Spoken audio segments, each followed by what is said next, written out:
Muy buenos días, estimados hermanos, amigos que nos están escuchando en esta mañana. Es una bendición estar con ustedes en esta mañana.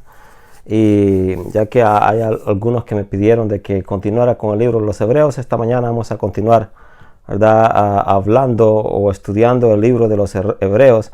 En mi canal de YouTube, en el canal de Melvin J. Vanegas, están la introducción y los primeros 7 capítulos. El comentario a esos 7 capítulos están en mi canal de YouTube, así que para que se actualicen yo les recomiendo que vayan a mi canal en YouTube, Melvin J. Vanegas, y ahí pueden ver los otros 7 capítulos. Hoy vamos a empezar con el capítulo 8 del libro de los Hebreos. En el capítulo 8 del libro de los Hebreos, ¿verdad?, se trata acerca de, hay dos temas principales, ¿verdad?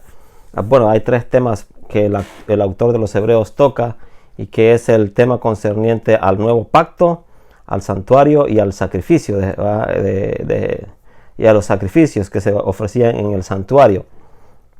Y vamos a continuar con estos. Vamos a ver el capítulo 8, ¿verdad?, para que podamos ver qué es lo que nos está enseñando el autor de los Hebreos y qué nos dice Dios en esta mañana. Primero quiero orar, ¿verdad?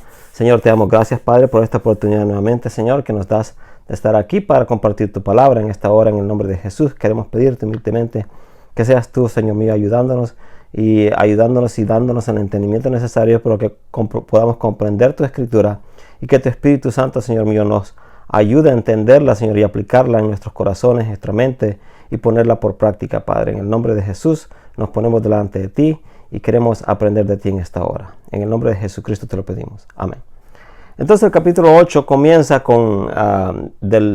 tiene 13 versículos, y el capítulo 8 comienza y dice así: ahora bien, Hebreos 8, del 1 al 13 dice: ahora bien, el punto principal de lo que venimos diciendo es que tenemos tal sumo sacerdote, el cual se sentó a la diestra del trono de la majestad en los cielos, ministro del santuario y de aquel verdadero tabernáculo que levantó el Señor y no el hombre.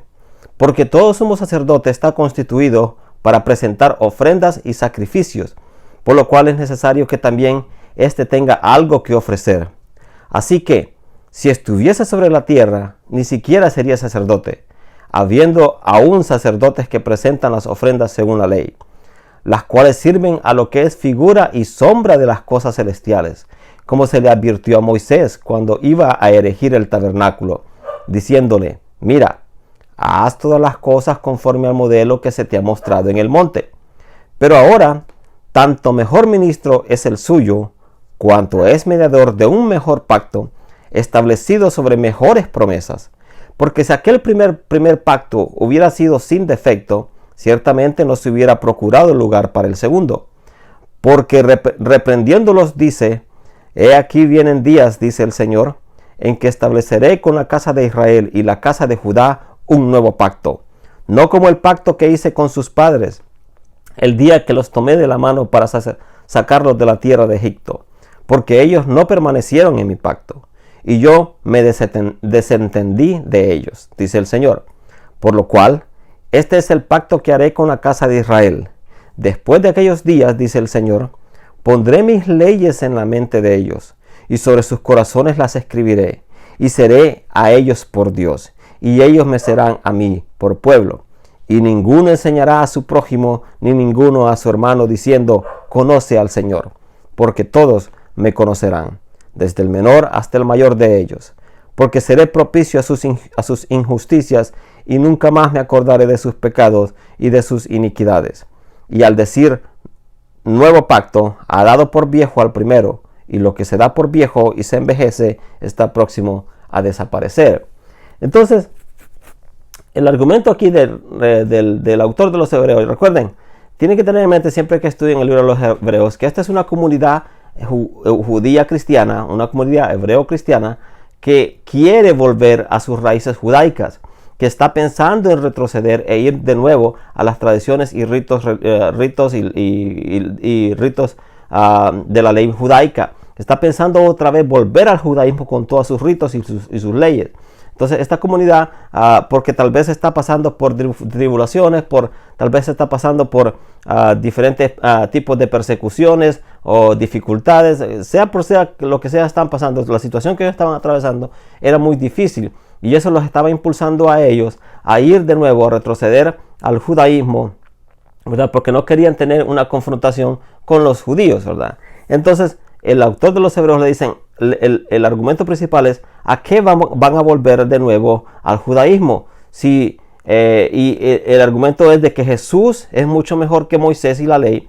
Jesús es mucho mejor el sacerdocio de Cristo que el de Aarón, y Jesús es mucho más prominente y mucho más importante que los ángeles. Entonces ese es el argumento del autor de los Hebreos, que pinta en los 13 capítulos en los que hay, ¿va?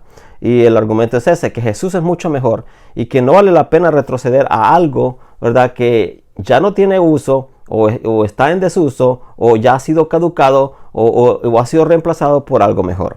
Y el capítulo 7 termina con esta afirmación magnífica acerca de Jesús, y dice así, ¿verdad? En los capítulos 7, capítulo 7, el versículo final dice: tal sumo sacerdote nos convenía, santo, inocente, sin mancha, apartado de los pecadores y hecho más sublime que los cielos, que no tiene necesidad cada día, como aquellos sumos sacerdotes, de ofrecer primero sacrificios por sus propios pecados y luego por los del pueblo, porque esto lo hizo una vez y para siempre, ofreciéndose a sí mismo.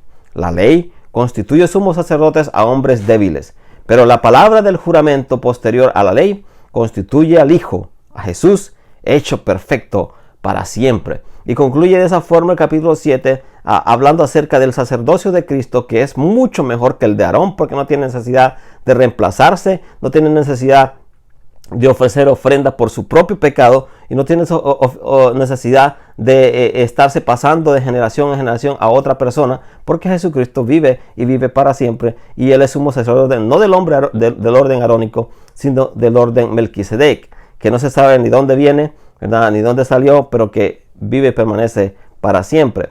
Entonces el punto, como dice el autor de los Hebreos en los primeros 2 versículos, en capítulo 8, dice: ahora bien, el punto principal de lo que venimos diciendo es que tenemos tal sumo sacerdote.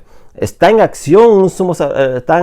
ya en acción un sumo sacerdote que es mejor que el orden arónico, ¿verdad? Y es porque este está sentado, dice, el cual se sentó a la diestra del trono de la majestad en los cielos, y es ministro del santuario y de aquel verdadero tabernáculo que levantó el Señor y no el hombre. El tabernáculo los templos donde se hacían los sacrificios fueron levantados por hombres, ¿verdad? No, y en el santuario donde está el Señor es el verdadero santuario, es el original, ¿verdad?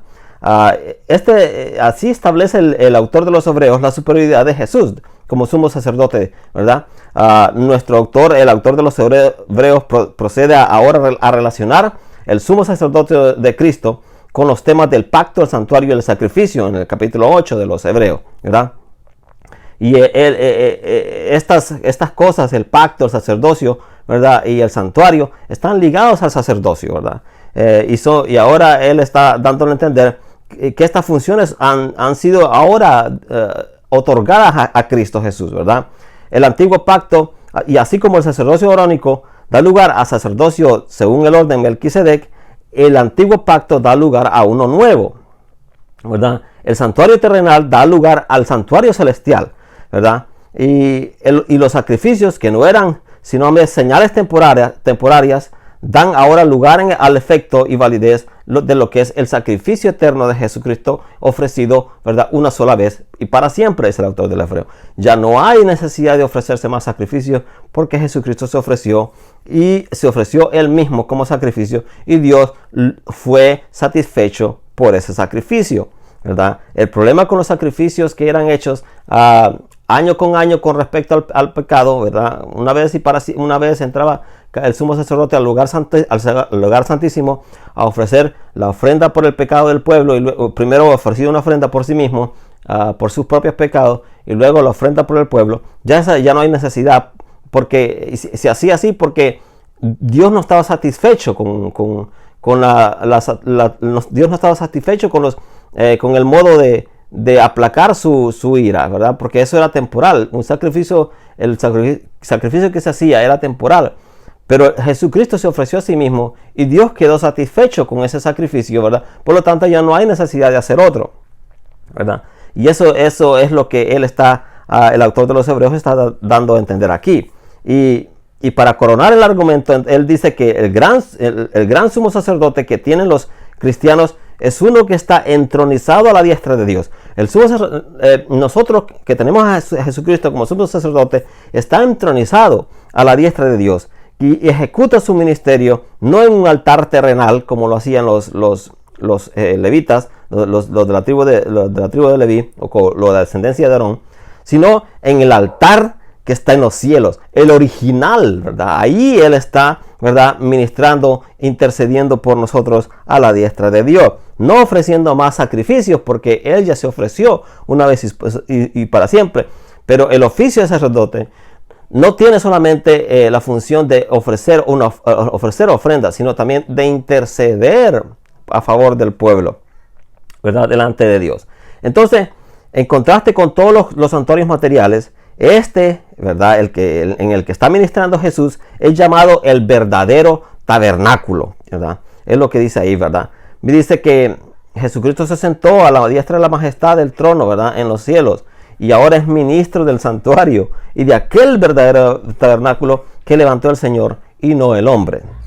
Recuerde que todos estos, cuando Moisés se le fue ordenado establecer el tabernáculo o construir el tabernáculo, se le enseñó el modelo, lo vamos a ver más adelante, ¿verdad? Se le enseñó el modelo y se le dijo, haz conforme a esta réplica, ¿verdad?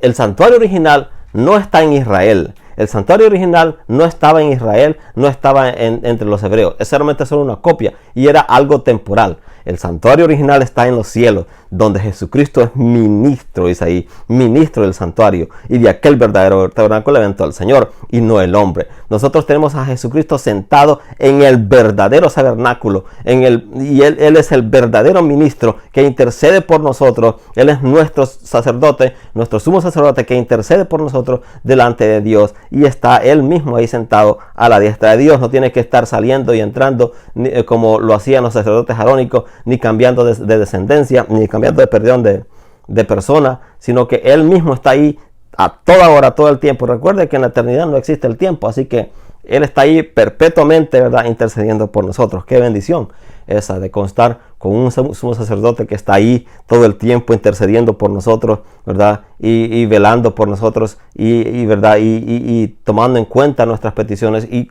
también, ¿verdad?, tomando en cuenta nuestras debilidades, intercediendo delante de Dios a nuestro favor, ¿verdad? Entonces, es lo que dice el autor de los Hebreos.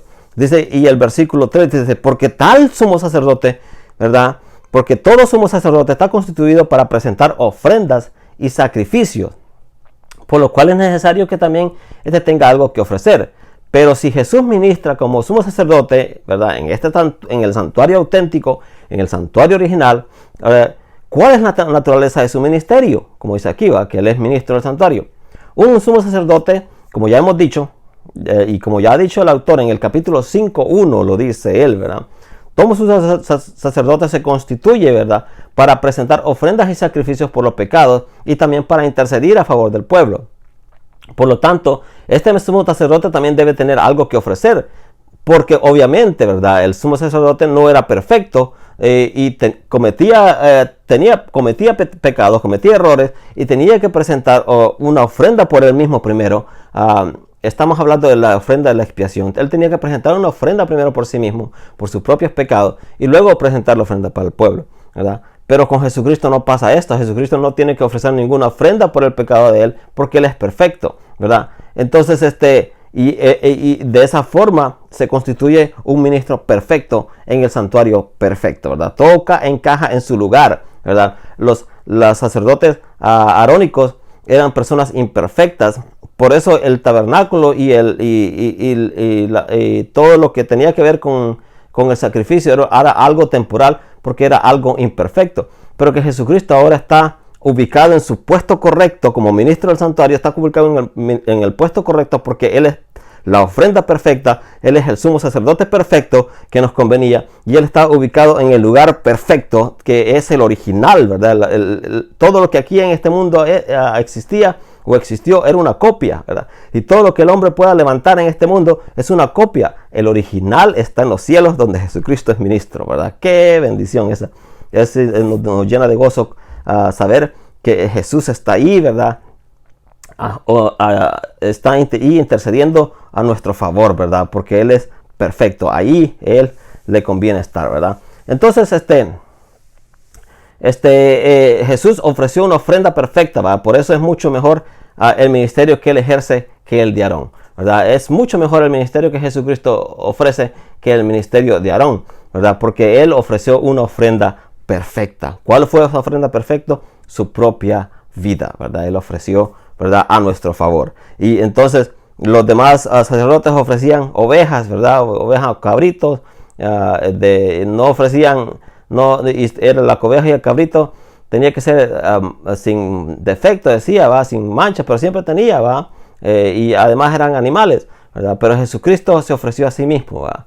A sí mismo, algo perfecto, ¿verdad? Para que encajase en este ministerio perfecto. Así que una ofrenda perfecta. Por eso es mucho mejor el ministerio que ejerce que el de Aarón, porque Aarón y toda su descendencia, su linaje, eran personas imperfectas, y el sacerdocio era un sacerdote imperfecto, ¿verdad?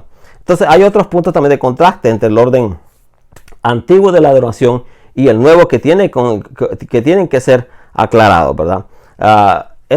Recuerden que estos ritos eran parte de la adoración, ¿verdad? Hacer una ofrenda, etcétera, etcétera, presentar ciertas ofrendas o ciertos ritos en el templo, era parte de la adoración del pueblo, ¿verdad? Y hay algunos puntos que aclarar también aquí, ¿verdad? Hay muchos que en las iglesias se pelean, ¿va? Diciendo, en esta iglesia así se debe adorar, y creen que la adoración solamente es cantar, ¿verdad? La adoración, ciertamente el canto es parte de la adoración, pero no es la adoración en sí. La adoración es un estilo de vida, ¿verdad? Que va caracterizado por muchas cosas, ¿verdad? Nuestra disciplina, nuestra vida delante de Dios, ¿verdad?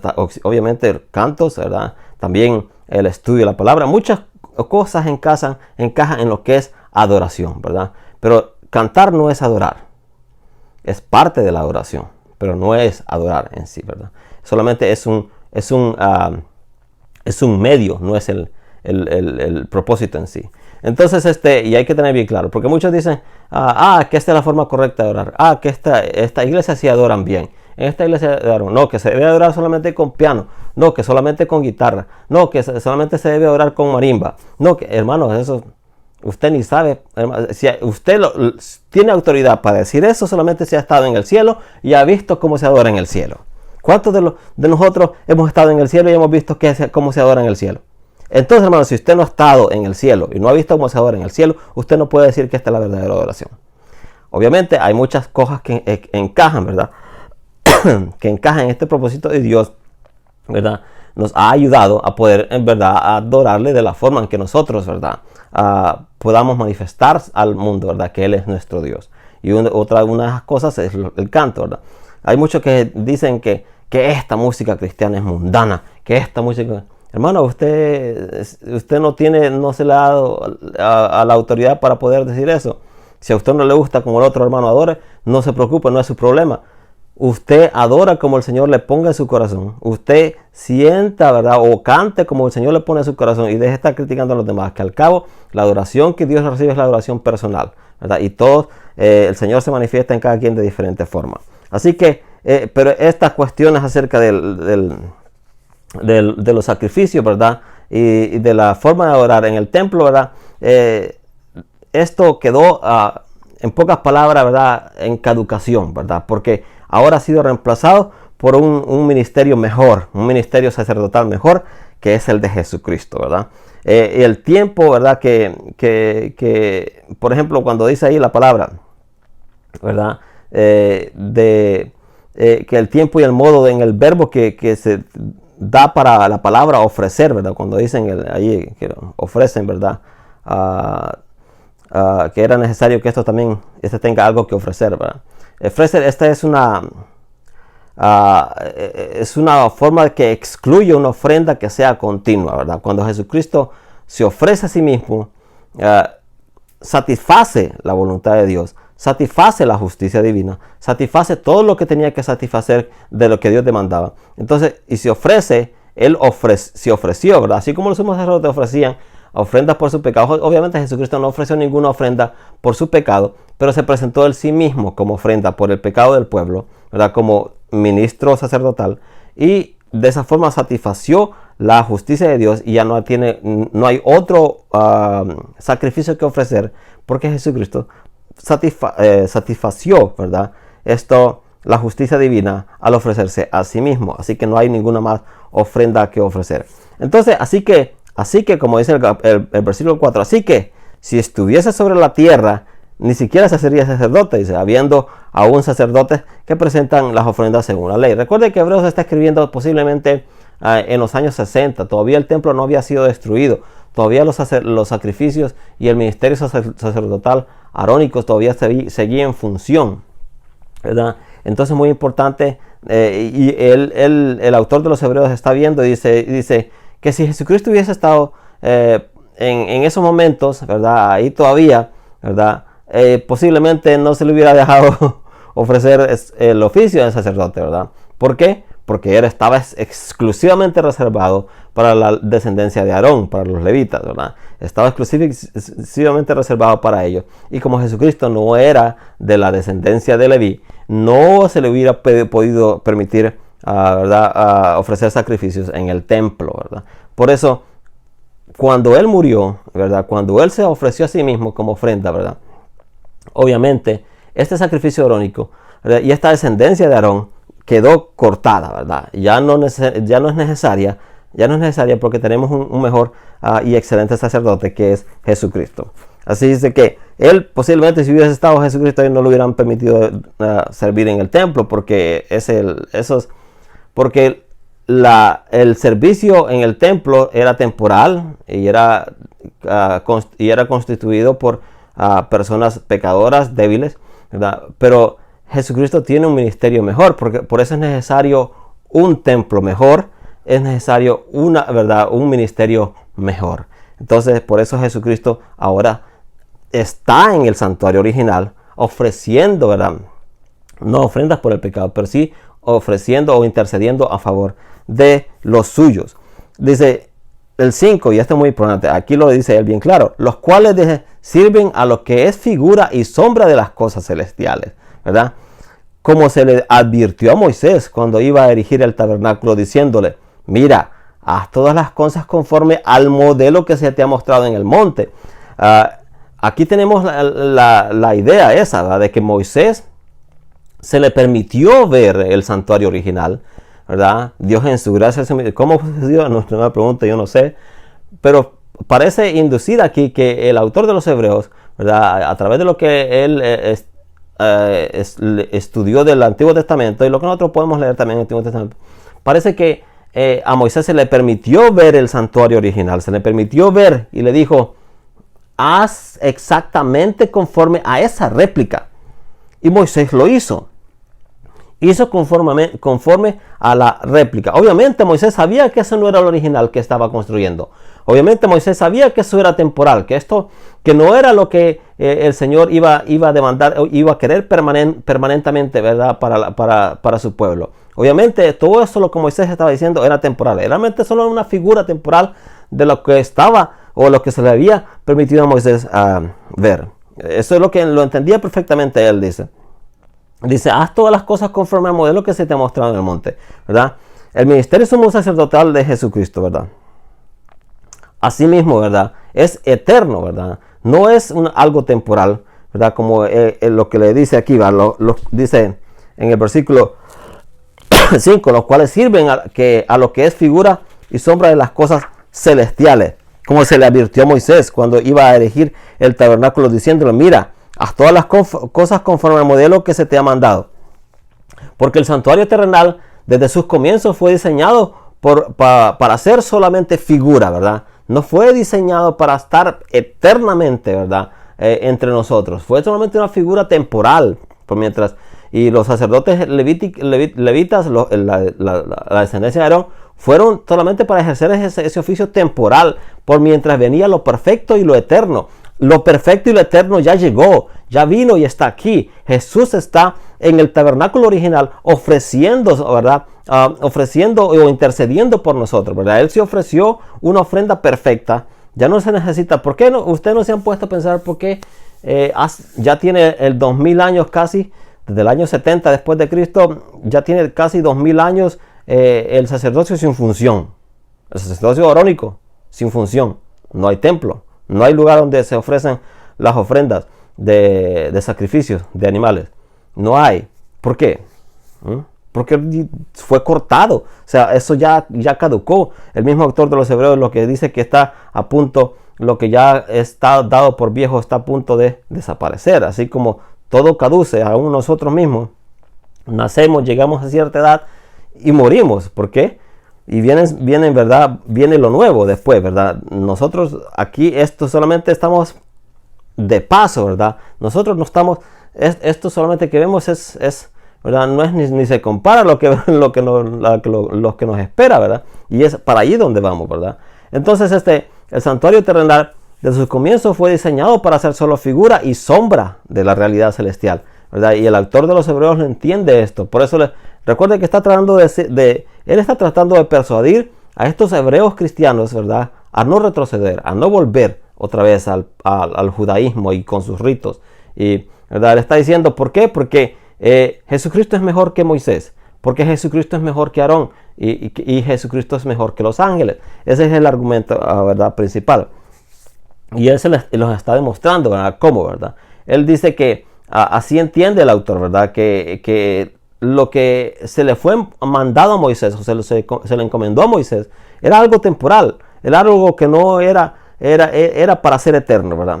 Cuando Jesucristo llegó, lo reemplazó, ¿verdad? Reemplazó, ¿verdad? Al sacerdocio arónico, y porque instituyó uno mejor que no tiene que estarse, ¿verdad? Cambiando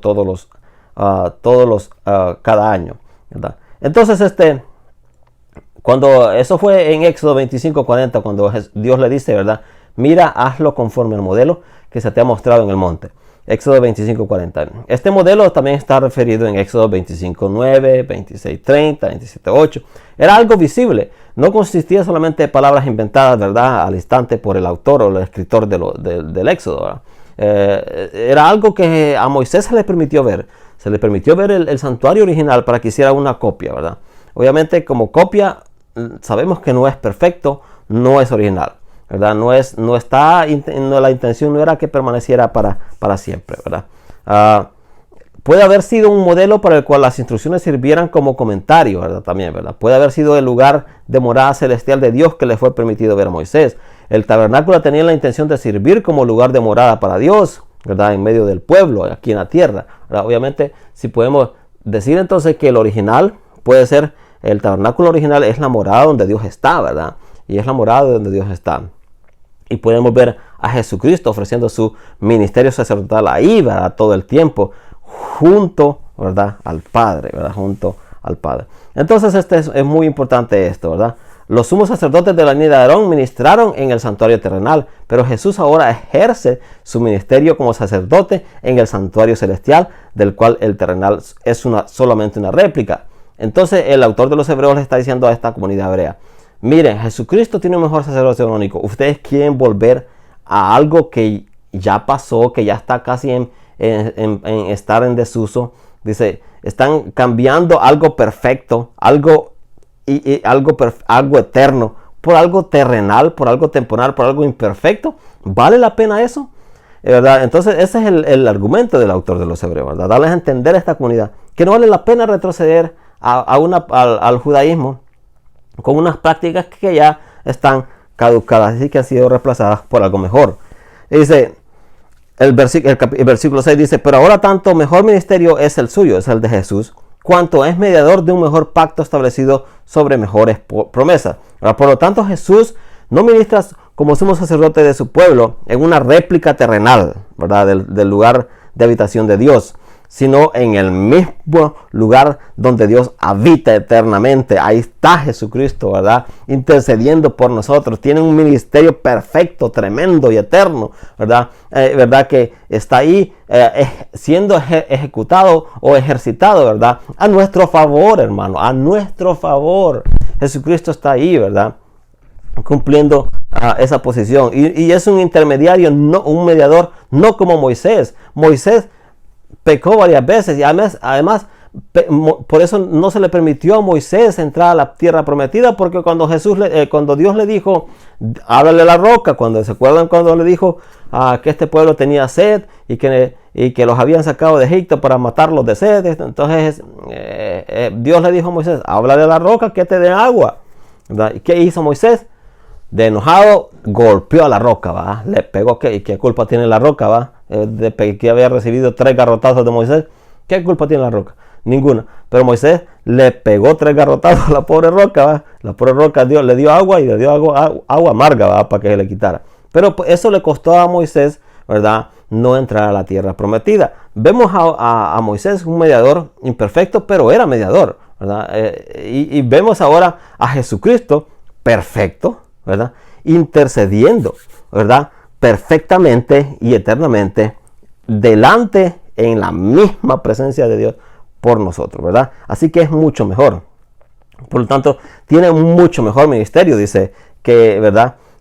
Que el de Moisés. Es lo que el argumento de ahí del autor de los Hebreos, dice en el versículo 6, el capítulo 8, dice, pero ahora tanto mejor ministerio es el de Jesús, cuanto es mediador de un mejor pacto, establecido sobre mejores promesas. Aparte de que cumplió un ministerio, Moisés, recuerden que surgió de un mediador intermediario entre Dios y el pueblo de Israel, ¿verdad? Y fue mediador de un pacto, ¿verdad? El pacto, ¿verdad? Que se le fue dado allá en el monte Sinaí, ¿se acuerdan?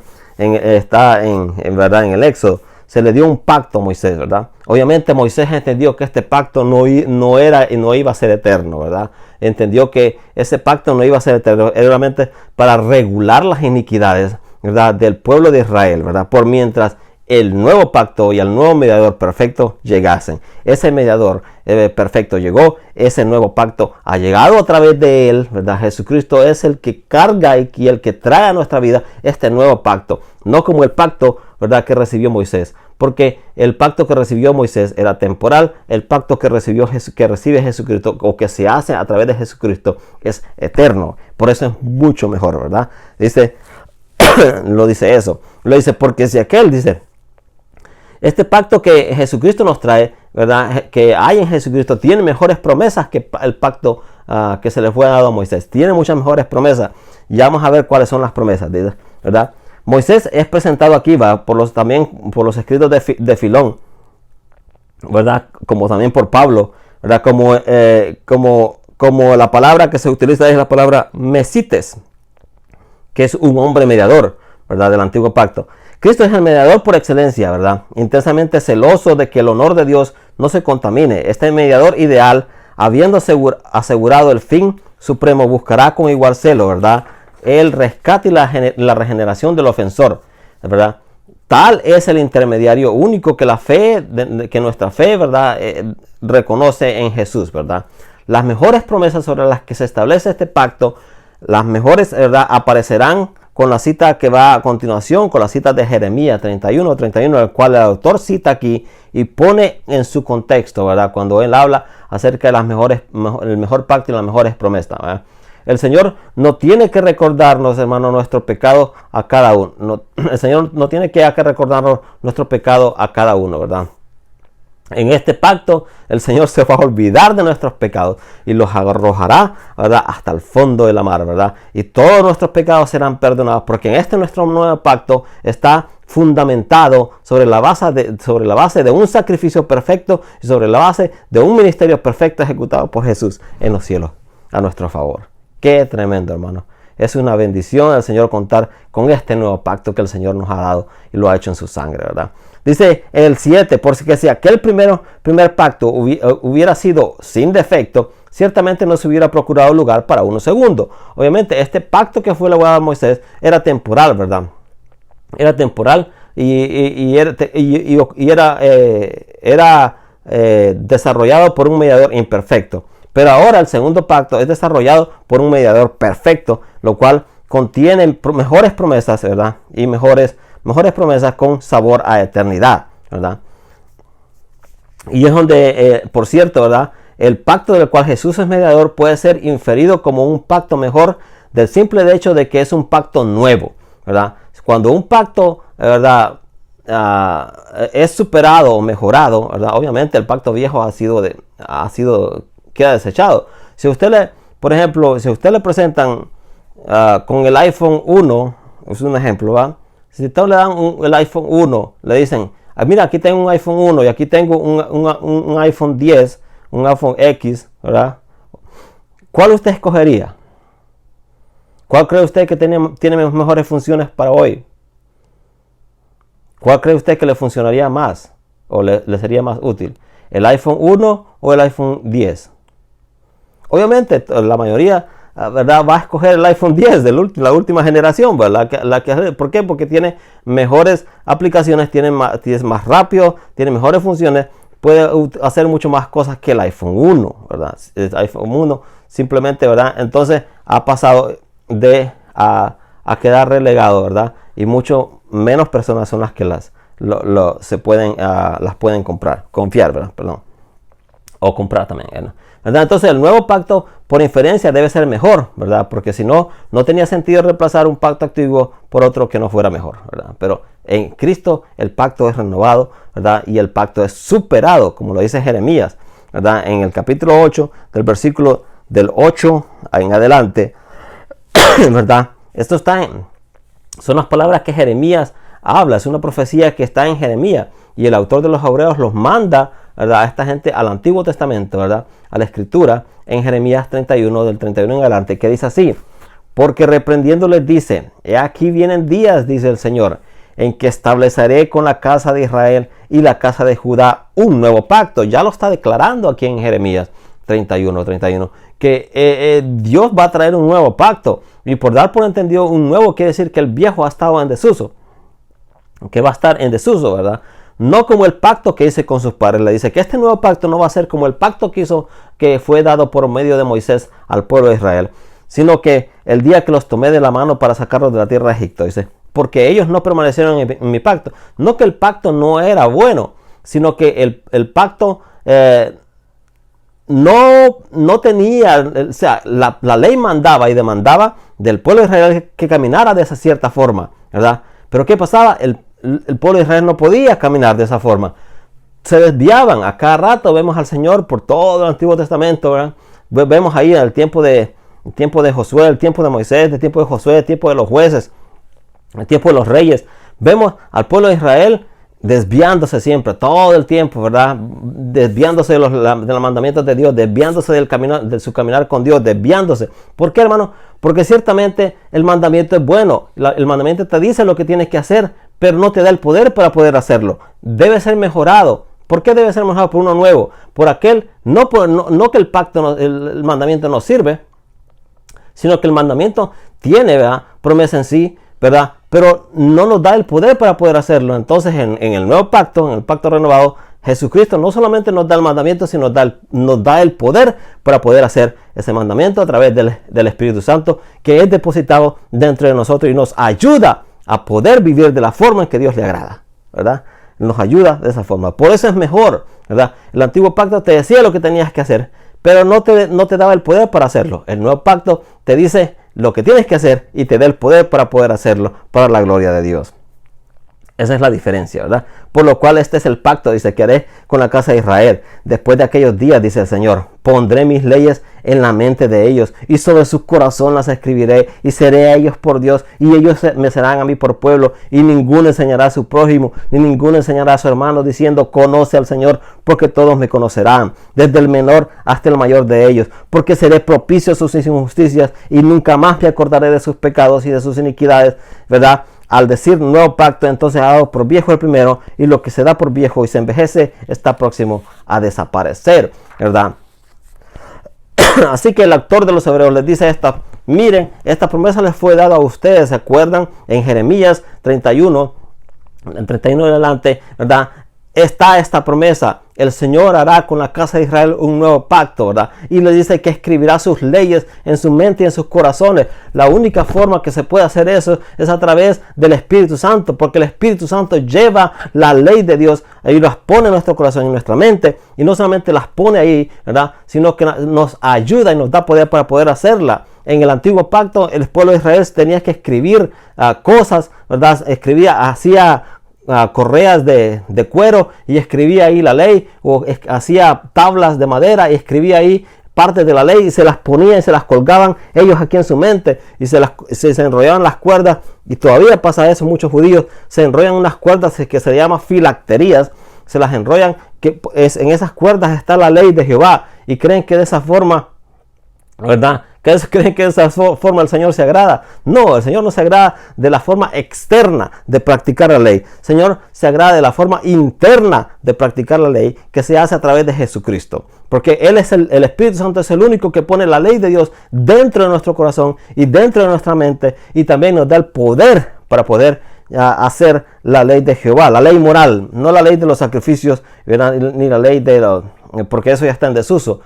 Hay que tener también en cuenta lo que estoy hablando, ¿verdad? Cuando digo el antiguo pacto con las leyes, se refiere a las leyes del templo. Las que están en desuso son las leyes del templo y de su perdón, y las leyes del sacrificio y de la forma de orar del templo, ¿verdad?, de la parte externa, ¿verdad? La ley moral, ¿verdad?, eso está en acción, ¿verdad? Eso nunca ha sido quitado, ni el mismo Jesucristo lo quitó, ¿verdad? Así que hay muchos que dicen, entonces no debo practicar la ley de Dios, porque la ley, no, estamos hablando de las leyes que están con referencia al sacerdocio, con referencia al santuario.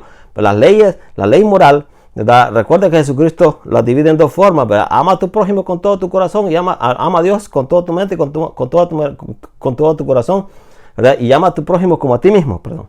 Entonces, de esa forma se cumple la ley y los profetas, dicen, ¿verdad? De esa ley moral, eso no está no se ha quitado, ¿verdad? Esa ley sigue en acción, ¿verdad? Y el problema con el pueblo de Israel es que se desviaba de esta ley moral, se desviaban, ¿verdad? Cada quien buscaba hacer su propio camino, cada quien se desviaba, ¿verdad? Y se alejaban de Dios y de practicar lo que Dios les había mandado, ¿verdad?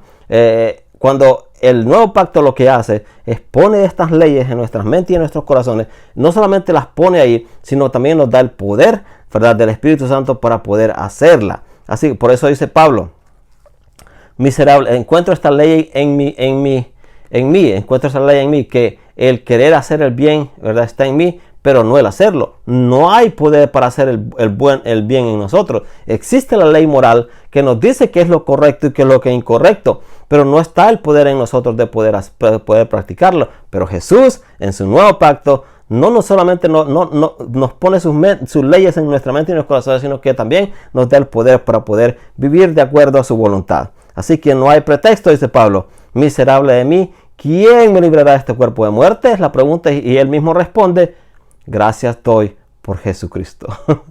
¿Verdad? Porque Él es el único que nos puede vivir de acuerdo, ¿verdad?, a agradar buscando la voluntad, a vivir de acuerdo, ¿verdad?, vivir de acuerdo vivir agradando a Dios, ¿verdad?, y buscando hacer la voluntad de Dios, ¿verdad? Entonces, eso es lo que ocurre aquí. Él dice aquí, ¿verdad? Hay tres importantes cosas que él recalca, ¿verdad? ¿Cuáles son las mejores promesas, verdad? ¿Cuál es la mejor promesa que trae el nuevo pacto? Y aquí él lo recalca, ¿verdad? En el capítulo, en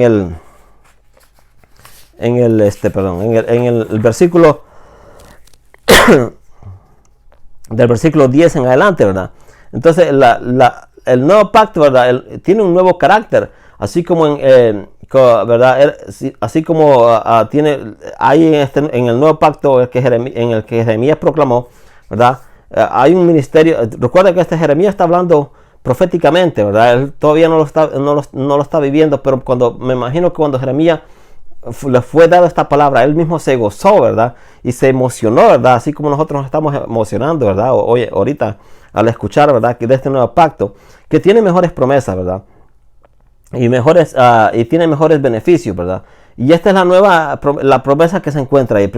En primer lugar, la nueva promesa que está ahí es la implantación de la ley de Dios en nuestros corazones, ¿verdad? que Dios va a poner sus leyes en nuestro corazón, en nuestra mente y en nuestro corazón, dice ella. La implantación de la ley de Dios en nuestros corazones. ¿Y cómo lo hace Dios, verdad? Por eso es necesario que Jesucristo partiese, porque no hubiera ido de otra forma. ¿Se imaginan a Jesucristo yendo un domingo a esta iglesia, yendo otro domingo en otra iglesia, yendo otro domingo a otra? ¿Cuándo va a terminar de llegar a las iglesias? ¿Verdad? Nunca va a terminar. Pero a través del Espíritu Santo Él lo puede hacer todos los domingos y cada vez que la congregación se reúna, ¿verdad? Él está allí a través del Espíritu Santo que está allí, hace muestra de presencia y nos enseña todo. Imagínense cuántos millones de creyentes hay en el mundo, ¿verdad? Y si Jesucristo no hubiera dejado este mundo, ¿verdad? No hubiera venido la promesa del Espíritu Santo. Imagínense a Jesucristo yendo por cada casa, cada creyente enseñándoles las cosas. Eso hubiera sido casi imposible, ¿verdad? Pero por medio del Espíritu Santo, ¿verdad? Vemos a Dios, ¿verdad? A través del Espíritu Santo, yendo a cada corazón, a cada instante, ¿verdad? Puede atender a millones de personas, ¿verdad? En el mismo instante, ¿verdad? En diferentes lugares, y puede escucharnos también, ¿verdad? Puede atender nuestras peticiones, ¿verdad? En todo el mundo, ¿verdad? En todo donde un creyente se encuentre, ahí está Él, ¿verdad? A través del Espíritu Santo. Entonces, por eso es muy importante, ¿verdad? Estas son las tres promesas que se obtienen. La implantación de la ley de Dios en sus corazones. El conocimiento de Dios como una cuestión de experiencia personal, no como una cuestión intelectual, porque muchos conocen a Dios intelectualmente, ¿verdad? Pero no es el conocimiento que Dios está hablando aquí. Se está hablando de un conocimiento que se adquiere a través de la experiencia personal con Él, de vivir, ¿verdad? De acuerdo a lo que Él dice, de vivir una relación personal con Él, ¿verdad? A diaria. Y también la otra promesa que se obtiene es el perdón de los pecados por siempre, a través del sacrificio de Jesucristo. Esta promesa es muy, muy importante, ¿verdad? Por eso dice el Señor, y más adelante lo dice, y no me acordaré más. Dice, y no me acordaré más de sus pecados, ni de seré propicio a sus injusticias, y nunca me acordaré de sus pecados, ni de sus iniquidades, hermano. El Señor no es como nosotros, que siempre vivimos recordándonos los defectos uno al otro, y recordándonos los pecados uno al otro, y por eso muchos a veces viven amargados, porque les falta perdón en su vida, hermano. En las iglesias existe a veces tanta discordia, hermano, que me sorprende. A mí hay hermanos que están enemistados, llevan años enemistados el uno al otro, y aún así van, ¿verdad?, al servicio, cuando la Biblia dice que si tu hermano tiene algo contra ti, ve y preséntale, ve y arréglate con tu hermano, y después, ¿verdad?, presenta tu ofrenda, porque ninguna ofrenda es aceptada cuando hay rencor y enojo en nuestro corazón con un hermano, ¿verdad?, con alguien, ¿verdad?, del pueblo de Dios. Pero Dios no es así, ¿verdad? Cuando alguien nos ofende a nosotros, después de que le decimos, perdóname, mira que te ofendí, lo primero que le decimos es, te perdono, pero no lo vuelvas a hacer. Dios no nos pone esa condición, ¿verdad? No existe ahí ninguna condición. Claro, Jesucristo cuando habla con la mujer, ¿verdad?, que pecó, le dice, vete y no peques más, obviamente, y esperamos que así sea, ¿verdad? Pero no es necesario decirle al hermano, te perdono, pero ya las cosas no van a ser iguales. Entonces, ¿qué tipo de perdón es ese? ¿Verdad? No existe, ¿verdad? Eso no es parte del perdón original. Dios dice a mí mismo, seré propicio a tu justicia. En pocas palabras, escucharé y seré propicio a tus injusticias. Estaré pendiente y atento, ¿verdad?, a tus injusticias, pero no quiere decir que va a ser condescendiente, ¿verdad?, con ellos. Simplemente Él dice, seré propicio a tus injusticias, ¿verdad?, y perdonaré tus pecados y los arrojaré hasta el fondo de la mar. No me acordaré más de ellos, ¿verdad? Dios no nos trae a cuenta cada vez que le fallamos, ¿verdad? El sacrificio de Cristo es perfecto, ¿verdad?, para poder cubrir nuestro pecado, ¿verdad?, eternamente. Obviamente eso no quiere decir que vamos a estar buscando cualquier ocasión para pecar, ¿verdad? Eso no es parte de una vida cristiana. Eso no es parte del carácter del cristiano. El carácter del cristiano vive para agradar a Dios, no vive para el pecado, ¿verdad? Entonces eso es algo que hay que tener en cuenta. Solo porque Dios nos ha perdonado eternamente no quiere decir, ¿verdad?, que nosotros vamos a buscar cualquier ocasión para pecar. Esa actitud y ese carácter no forma parte de un cristiano verdadero.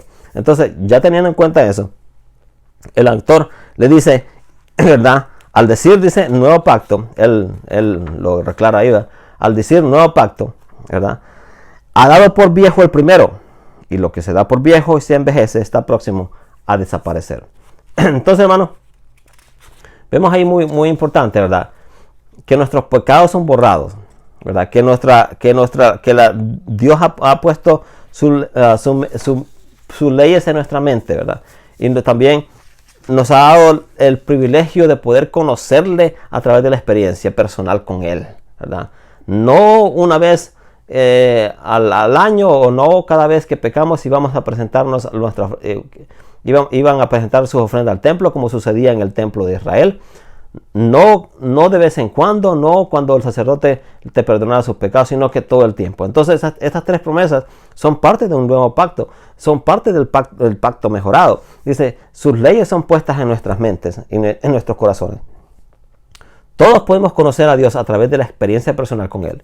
Dice, y nunca más me acordaré de sus pecados. Un perdón, ¿verdad? Un perdón de parte de Dios que es eterno a través del sacrificio de Cristo. Entonces, para nuestro nuevo autor, para el autor de los Hebreos, ¿verdad? El nuevo pacto implica la abolición del antiguo orden sacrificial debido a un sacrificio, ¿verdad? Debido a que ha sido reemplazado por un sacrificio perfecto e irrepetible y un ministerio sumo sacerdotal ejercido en el santuario celestial y ya no en el terrenal, sobre la base de que aquel sacrificio hecho por un sacerdote de una línea diferente a la de Aarón, ¿verdad? Ha sido reemplazado el sacerdote de Aarón por un sacerdocio mejorado, ¿verdad? Un ministerio que es eterno y que está en el santuario original. La adoración verdadera en espíritu y en verdad, ¿verdad? Esto ha sido nuevo, es parte ahora del nuevo pacto. Recuerden que el Señor anda buscando adoradores que le adoren en espíritu y en verdad, y eso es parte del nuevo pacto. Por lo tanto, ¿verdad? Este nuevo pacto no depende de las cosas externas de la religión, sino de la parte interna, ¿verdad? Del conocimiento de Dios. En la parte interna del nuevo pacto es más interno que externo. El nuevo pacto es reflejado en nuestra forma de vivir, en nuestra forma de comportarnos, en nuestra forma de adorar y en el sacerdocio o en el acto logrado por Jesucristo en la cruz del Calvario, ¿verdad? Entonces, cuando Jesús, la noche que fue traicionado, dio a sus discípulos la copa y les dijo, esta es mi sangre, esta es mi sangre que por vosotros es derramada. Eso confirma el nuevo pacto, ¿verdad? Es derramada a vuestro favor, les dicen, Marcos 14:24, ¿verdad? En el contexto pascual del incidente, ¿verdad? De la última cena, seguramente hubiese hecho, ¿verdad? Que unieran sus palabras con la sangre del pacto, ¿verdad? Que Dios estableció con su pueblo. Esta última cena recuerda que para el pueblo de Israel, la Pascua simbolizaba la salida de Egipto, ¿verdad? La entrada a una nueva vida, la entrada a un nuevo pacto, ¿verdad? Y se roció la sangre de corderos, se ponía la sangre de corderos en los dinteles de las puertas para que el ángel de la muerte no pasara, ¿verdad? Con Jesucristo se inicia un nuevo pacto, ¿verdad? No en la sangre de una oveja o un cordero, sino en su propia sangre, ¿verdad? Este pacto es mejorado, este pacto es mucho mejor, ¿verdad? No podemos dudar que la intención, ¿verdad? Era de anunciar allí en Éxodo, ¿verdad? En que aquel pacto antiguo debía ser reemplazado por uno nuevo, profetizado por Jeremías, ¿verdad? Entonces, ¿verdad? ¿Por qué Dios ha hecho lo que la ley de Moisés no pudo hacer? O no era capaz de hacerlo debido a la naturaleza del hombre pecador. Eso es una verdad, ¿verdad? La ley de Moisés, ¿verdad? El antiguo pacto no pudo hacer en el hombre nada, ¿verdad? De lo que la ley demandaba. No pudo hacer, ¿verdad? Pero Dios en Cristo Jesús ahora está haciendo del hombre lo que la ley no podía, ¿verdad? Y nos da el poder para poder hacerlo. Dios envió a su propio Hijo en condición semejante a la del hombre pecador, pero sin pecado, y como sacrificio por el pecado, ¿verdad? Para esta forma condenar al pecado en la propia naturaleza humana. Lo hizo para que nosotros pudiésemos cumplir lo que la ley ordena. Pues ya no vivimos conforme a la naturaleza del hombre pecador, sino conforme a la naturaleza del hombre espiritual, porque el Espíritu Santo ahora habita en nosotros. ¿verdad? En la profecía de Jeremías, el nuevo pacto debe ser hecho con la casa de Israel y la casa de Judá.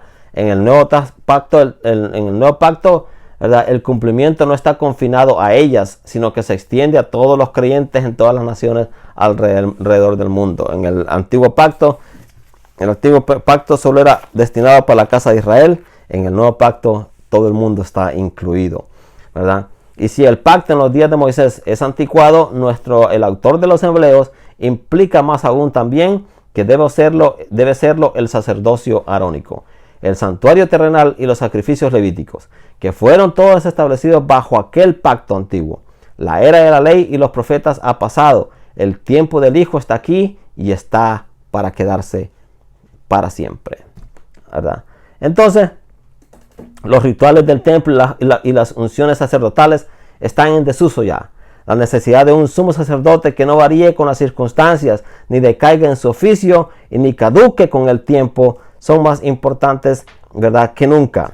Gracias que Jesús está ocupando este lugar perfectamente, está ministrando a nuestro favor en el santuario original, delante de la presencia del Señor todo el tiempo, ¿verdad?, sin caducar, sin cansarse y sin desmayar, intercediendo siempre a nuestro favor. Por lo tanto, ese es un mejor ministerio, ese es un mejor pacto, ese es está ofreciéndose en un mejor santuario y obviamente, ¿verdad?, se ha ofrecido un mejor sacrificio. Así que no vale la pena. El autor de los Hebreos le dice a estos hebreos que están tratando de irse, ¿verdad?, le dice, así que no vale la pena regresar a algo que ya está en desuso, a algo caducado, algo que ya no tiene valor, ¿verdad? No vale la pena, porque ha sido reemplazado por algo mejor, algo que es eterno y algo que tiene mejores promesas, ¿verdad? Ustedes quieren ir a lo externo, a lo antiguo, a lo anticuado, a lo que no tiene uso, es su problema. Pero yo les digo, dice el autor de los Hebreos a esta congregación de creyentes, yo les digo que nada puede reemplazar el ministerio, la ofrenda y la función de Cristo en los cielos. Él ahí está y está por los siglos. ¡Qué bendición, hermano! No lo llena de gozo usted saber eso, que el Señor está, ¿verdad?, ahí siempre ofreciendo un mejor ministerio, que Él ofreció una mejor ofrenda para satisfacer, ¿verdad?, la justicia de Dios que demandaba mi vida y la suya, ¿verdad? Recuerde que dice la Biblia, la paga del pecado es muerte, ¿verdad?, pero la dádiva de Dios es vida eterna en Jesucristo, nuestro Señor. Jesucristo se ofreció una vez y para siempre para pagar por los pecados del mundo, ¿verdad? Él está sentado a la diestra del Padre intercediendo a nuestro favor, ¿verdad? Y Dios no nos toma en cuenta nuestras ofrendas cuando nosotros en Jesucristo, ¿verdad?, encontramos, ¿verdad?, la justicia, satisfacer la justicia de Dios. Te quiero hacer una invitación. Si tú no has tomado una decisión por Jesús, si tú no has recibido, ¿verdad?, el sacrificio de Cristo en tu vida, no has recibido, ¿verdad?, no has recibido a Jesucristo como Señor y Salvador personal, yo te quiero invitar en este momento. Quiero que tú, ¿verdad?, levantes tu mano, ¿verdad?, y ores. Repite conmigo esta oración. Padre, yo reconozco que soy pecador. Reconozco que mi pecado me separa de ti. Reconozco que mi pecado me va a llevar a una condenación eterna. Pero yo he creído en este momento en el sacrificio que hizo Jesucristo en la cruz por mí. Yo recibo ese sacrificio. Yo recibo a Jesucristo en este momento como Señor y Salvador personal. Me arrepiento de mi pecado. Y ahora quiero caminar haciendo lo agradable delante de Dios. Pon tu espíritu dentro de mí. Pon tu ley y tu mente en mi corazón. Y ayúdame a hacer lo agradable a ti. En el nombre de Jesús. Amén. Si tú hiciste esta oración, quiero decirte que dice la Biblia que ya eres una nueva criatura, que eres una persona nueva. El Espíritu Santo ha venido dentro de ti y te ha hecho, ¿verdad?, nuevo. Ya Dios olvídate todos tus pecados pasados, ¿verdad?, y ahora empieza a caminar la vida, ¿verdad?, haciendo lo agradable a Dios. Lee tu Biblia diariamente, ora, busca la presencia de Dios, busca dirección y que Él te pueda guiar a una iglesia después de que pasan todas estas cosas, ¿verdad?, que están pasando alrededor. Puedes buscar una iglesia para que te congregues, ¿verdad?, y para que puedas sentir, ¿verdad?, y experimentar la comunión con otros hermanos. Dios te bendiga y que tengas un feliz domingo.